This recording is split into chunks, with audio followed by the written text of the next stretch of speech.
అప్పుడు ఒక ఆయన ఉండే పాప, ఆయన చీఫ్ సెక్రటరీ కూడా రిటైర్ అయ్యాడు. ఆయన పేరే ఉండే మాధవరావు అల్లుడు ప్రదీప్ చంద్రకు చెప్తే ఆయన పాలసీ తయారు చేయమని చెప్తే తెప్పించండు. పాపం చాలా దేశాలకు తెప్పించండు. ఒక 50 సార్లు రిజెక్ట్ చేసిండు. ఇట్లా కాదు, నాకు కాంక్రీట్ కావాలి, ఇంకా మంచి కావాలి అని చెప్పి చాలా కష్టపడి చేసిండు. I must appreciate him. The best policy was brought in. తెచ్చిన తర్వాత కూడా ఎట్లుంటుందంటే, ఒక కంపెనీ వాడు వచ్చిండు, ఫాక్స్కానా మహారాష్ట్రలో కొట్టుకుపోయింది. ఫాక్స్కాన్ అనే కంపెనీ చాలా పెద్ద కంపెనీ వాస్తవానికి. ఇదేవి తయారు చేస్తారు, ఈ సెల్ ఫోన్లు ఇవన్నీ ఎలక్ట్రానిక్స్లో ఉన్నాడు. చాలామంది ఉమెన్కి ఎంప్లాయ్మెంట్ దొరుకుతుంది దాంట్లో, వేల మందికి. సరే వస్తే మనకు కూడా లాభం జరుగుతుంది. వాని ఎంబడి మస్తు దానిలో ఆల్మోస్ట్ వచ్చిండు, 90% వచ్చిండు. మీ పాలసీ బాగుందని అప్రిషియేట్ చేసి అన్ని చేసిండు. యాళ్ళకు వస్తే మహారాష్ట్ర ప్రభుత్వం 3,000 కోట్ల రూపాయలు వానికి నగదు ఇన్సెంటివ్ ఇస్తాను వాడు కొట్టుకుపోయాడు. 3,000 crores ఎదురిస్తేనే నీకు డబ్బులని తీసుకుపోయాడు. అప్పుడు మనకు అంత కెపాసిటీ లేకుంటే సరే రియల్ ట్రై చేస్తే, కాంపిటీషన్ ఉన్నప్పుడు ట్రై చేస్తే కొన్ని సందర్భాలు జరుగుతాయి, కొన్ని జరిగాయి. ఉన్నట్టు తెలుసు, కట్టండి కదా, నడుస్తుంది కదా, ఫ్యాక్టరీ స్టార్ట్ కూడా అయింది కదా ఆల్రెడీ. సో అట్లా రియల్ ఎఫర్ట్ చేస్తే కొంత జరిగేటువంటి ఆస్కారాలు ఉంటాయి. ఇప్పుడు వెల్స్ పన్ కానీ, వరంగల్లో వస్తున్నటువంటి మెగా టెక్స్టైల్ పార్క్లో కైటెక్స్ కానీ, చాలా వాళ్ళు ఎంబడివాడి తనలాడి తిప్పలవాడి అది చేసి పట్టుకొస్తే ఓటి సమకూరుకుంటూ పోతుంటుంది. కానీ వట్టి హైప్ క్రియేట్ చేసి మందిని మోసం చేసి ఎన్ని రోజులు ఇస్తుంది? ఆత్మవంచన, ప్రజావంచన. ఏమైనా వస్తుందిరా బాబు అంటే ఏమి రాదు. ఈ గ్యాస్ల ప్రజలను పెట్టి ఇప్పుడు ఇస్తాన 2,500 దిక్కులేదు మహిళలకు. 1,000,000 మంది మహిళలను కోటీశ్వర్లను చేస్తాం. కాంగ్రెస్ మంత్రులంతా ఒకటే పాట పాడు, ఏమి ఎట్లా చేస్తావా 1,000,000 మంది మహిళలను కోటీశ్వర్లను? నీ దగ్గర ఉంటేనా?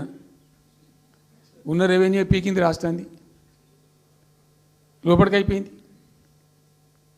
మేము ఉన్నప్పుడు గ్రోత్లో 50% లేదు. అసలు మీ గ్రోత్ గురించి అవగాహన ఉందా? ఒక్కొక్క రూపాయి కూడబెట్టాలి, ఎట్ట తీసుకుపోవాలి. నేను ముఖ్యమంత్రి అయిన తర్వాత నన్ను ఎంతమంది టెంప్ట్ చేసినా ఐఏఎస్ ఆఫీసర్లు వాళ్ళు వీళ్ళు, ₹1 రిజిస్ట్రేషన్ ఛార్జ్ పెంచాలి నేను 4 ఏళ్ళ దాకా. Not even single rupee. ఉల్టా నేను వాళ్ళని పిలిచి మీకు ఏం కావాలి, రియల్ ఎస్టేట్ బాగా మంచిగా చేసుకుపోవాలి, హై క్లాస్ రావాలి అంటే ఎట్లా? హైదరాబాద్లో కూడా స్కై లైన్ రావాలని చెప్పి 3 ఏళ్ళు తిప్పలవాడనండి నేను, 3 years. ఎందుకంటే స్కై లైన్ రావాలని మట్టి నోటి మాట అంటే రాదు, దానికి కూడా ఎక్కువ కావాలి. ఆ 50 అంతస్తులు 60 అంతస్తులు మీదకి పోయి కట్టేటువంటి ఆ క్రేన్ ఆపరేటర్లు, క్రేన్ డ్రైవర్లు, దానికి సంబంధించిన సరంజామా అంత ఉంటుంది. ఆ ఎక్కువ వస్తే ఆ స్కై రైజ్ వస్తుంది. ఆ ఎక్కువ తేవడానికి చాలా కష్టపడాల్సి వచ్చింది. ఇప్పుడు ఈ రాజభవన్ పక్కనే గేట్ పక్కన ఒకటి ఉంటుంది చూడండి, కాదు ఒక టవర్ ఉంటుంది ఒకటి. నేను అప్పుడు నేను పోతుంటే ఈ పునాది తీసిండు, మంచి స్పాట్ ఇది, వాటర్ ఫ్రంట్ ఉంటుంది హుస్సేన్ సాగర్. అతను చెప్పుండే మనం స్కై లైన్లో భాగంగా ఇద్దాము, 50 అంతస్తులకు ఇద్దామని చెప్పి ఆగమంటే ఆయన ఎవరో రాజుగారు ఆగలే, ఆయన గతకే కట్టుకోండి పాపం. It took me 3 years to bring sky line to Hyderabad. మేము ఒక పద్ధతికి పోయినాం, సిస్టమ్ చేసినాం, ఓపికతోని చాలా సిన్సియర్గా మంచి పద్ధతితోని వాళ్ళతో డిస్కస్ చేసుకుంటూ మాట్లాడుకుంటూ ఒక క్రమ పద్ధతిలో పోయినాం. గట్టుంటుంది పద్ధతి. కానీ 4 ఫీజు తీసినాం, 4 10% ఏదో ఫీజు ఉండే. తర్వాత ఆర్డీఓ ఆఫీస్కోవాలి సార్, ఈ ఫీజు ఏమో కానీ ఆ ఫీజు ఎక్కువ అవుతుందని వాళ్ళు చెప్పారు. అది తీసేవతల పడేసినాం. అది తీసేసినాం, ఆర్డీఓ దగ్గర పోయే అవసరం లేకుండా కూడా చేసినాం. ఇప్పుడు అదొక ఫీజు. ఆ ఫీజుతో ఏమైంది, ఆయనతో పీకింది. హైదరాబాద్ రియల్ ఎస్టేట్ గంగల కలిసింది. మేమేమో ఆనాడు నిజంగా చెప్తున్నా, చాలా సంతోషంగా చెప్తున్నాను నేను, భూముల ధరలు పెంచినాం తెలంగాణలో, ప్రజా ఆస్తులు పెంచినాం, ప్రజా ఆస్తుల యొక్క విలువ పెంచినాం. 4 ఎకరాల నోడు ధీమాతో ఉండే తెలంగాణలో. కొద్దిగా డాంబర్ రోడ్డు అంటుకునే 4 ఎకరాల నోడు 50 లక్షల కాడికి అమ్మితే నాకు 2 కోట్ల శ్రీమంతుని అని చెప్పుకున్నాడు కాలర్ ఎగరేసుకొని. ఇవాళ ఏమైనాయండి భూముల ధరలు? కుప్ప కూలిపోయినాయి. ఇంట్లో అమ్మాయి పెయింట్ ఉంటే ఒక ఎకరం అమ్మి చేద్దాం అనుకుంటే కొనే దిక్కు లేదు సార్ అని కళ్ళకు నీళ్ళు పెట్టుకుంటారు ప్రజలు ఇవాళ. లేదు, ఒక ఎకరా కూడా అమ్ముడు పోతలేదు, ఇప్పుడు కొంటలేడు. దిక్కు లేకుండా అమ్ముకుంటే ఇష్టం వచ్చిన అడ్డమైన ధరలకు అమ్ముకోవాలి. సో ఈ అరాకిరి మాటలు చెప్పి అడ్డమైన హామీలన్నీ ఇచ్చి నీకు చేసాదగాక కేవలం రాజకీయ అధికారమే మా లక్ష్యం అనే పద్ధతిలో ఇచ్చి ఇలా ప్రజలను వంచి అటు రైతాంగాన్ని నడిపిస్తున్నారు, పేద ప్రజలు నడిపిస్తున్నారు, పేద విద్యార్థులు నడిపిస్తున్నారు, రిటైర్డ్ ఎంప్లాయీస్ నడిపిస్తున్నారు. పచ్చి అబద్ధాలు. కేసీఆర్ చేసిన అప్పులకు వడ్డీలు కట్టలేకపోతున్నావా? కావు ఉతికింది కదా, ఈ చెంప ఆ చెంప వాయించింది కదా. ఎంత కడుతున్నారు? తీసుకున్న అప్పులు ఏంటంటే 2,90,000 కోట్లు మొత్తం కలిపి చెప్పారు కదా చాలా స్పష్టంగా.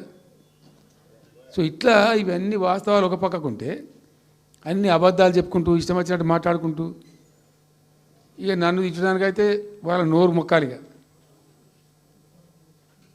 ఎప్పుడో సందర్భంలో కోపం వచ్చి ఒకటి తిట్టినామంటే ఓ మనిషిని మాట వేరు. పొద్దా కాదే కదా కేసీఆర్ చచ్చిపోవాలి మాట్లాడినప్పుడల్లా ఎక్కడైనా మాట్లాడు, ఏ సందర్భంలో మాట, నువ్వు కాలేజీలో మాట్లాడు, లేకపోతే ఇంకో కాడ మాట్లాడు, స్కూల్ పిల్లల కాడ మాట్లాడు. గింత అక్కసు ఉంటుంది మనుషులకు, అది కరెక్ట్ అవుతుందా? సో ఇష్టం వచ్చిన పద్ధతులు, మాటలు, ఇష్టం వచ్చిన దుర్మార్గ ప్రచారాలు, అన్ని పచ్చి అబద్ధాలు నోరు తెరిస్తే. రియాలిటీ వేరుంది, జరుగుతున్నది వేరున్నది, అన్ని రికార్డ్ అవుతున్నాయి ప్రజల్లో, అన్ని గమనిస్తున్నారు. సో కాబట్టి ఏదేమైనప్పటికీ పాలమూరు రంగారెడ్డి ఎత్తిపోతల పథకం విషయంలో ఎట్టి పరిస్థితుల్లో రాజీ పడం. ఈ ప్రభుత్వాన్ని నిద్రపోనీయం, కేంద్ర ప్రభుత్వాన్ని కూడా నిద్రపోనీయం. మా హక్కుల పరిరక్షణకు ఒక డ్రాప్ తక్కువైనా కూడా at any cost, at whatever cost, TRS పుట్టిందే తెలంగాణ ప్రజల కోసం. తెలంగాణ ప్రజలకు ఒక నొక్కు పడుతుంటే మౌనం పాటించలేం. మీరు ఏం ఊరుకో ఏం చేసుకో. నాకు ఇన్ఫర్మేషన్ వచ్చింది, మా మీటింగ్ జరుగుతుంటే మరి 4 గంటలకు అయిపోవాలి లెక్క ప్రకారం. It was extended. 5 గంటలకే ఉత్తమ్ కుమార్ రెడ్డి ప్రెస్ మీట్ పెట్టిండు. మీకు కూడా వచ్చి ఉంటుంది ఇన్విటేషన్. ఎందుకు కేసీఆర్ కాగానే మనం ఇంకొక వరుస మళ్ళీ మురగాలి. చిట్ చాటు అది కూడా ఎందుకు మొరగడానికి? ఆ మొరుగుడుకు వాల్యూ ఉంటుంది. So thank you so much. ఈరోజు నేను ఏమంటున్నానంటే మీతో ఒక request, Rahul, don't be hasty. ఇవాళ I'm only restrict my self to Palamuru ఎత్తిపోతల పథకం. అది డైల్యూట్ అవుతాయి కాబట్టి ఇలా చెప్పాను. నేను ఉంటున్నా, మీకు అందుబాటులో ఉంటుందిగా. I'm on the field now. కాబట్టి మీకు please here me. You have to excuse me today. దానికే నేను రిస్ట్రిక్ట్ అవుతాను. ఇలా any question, 100 questions you put me, I will give you answer tomorrow or day after, any time. Thank you.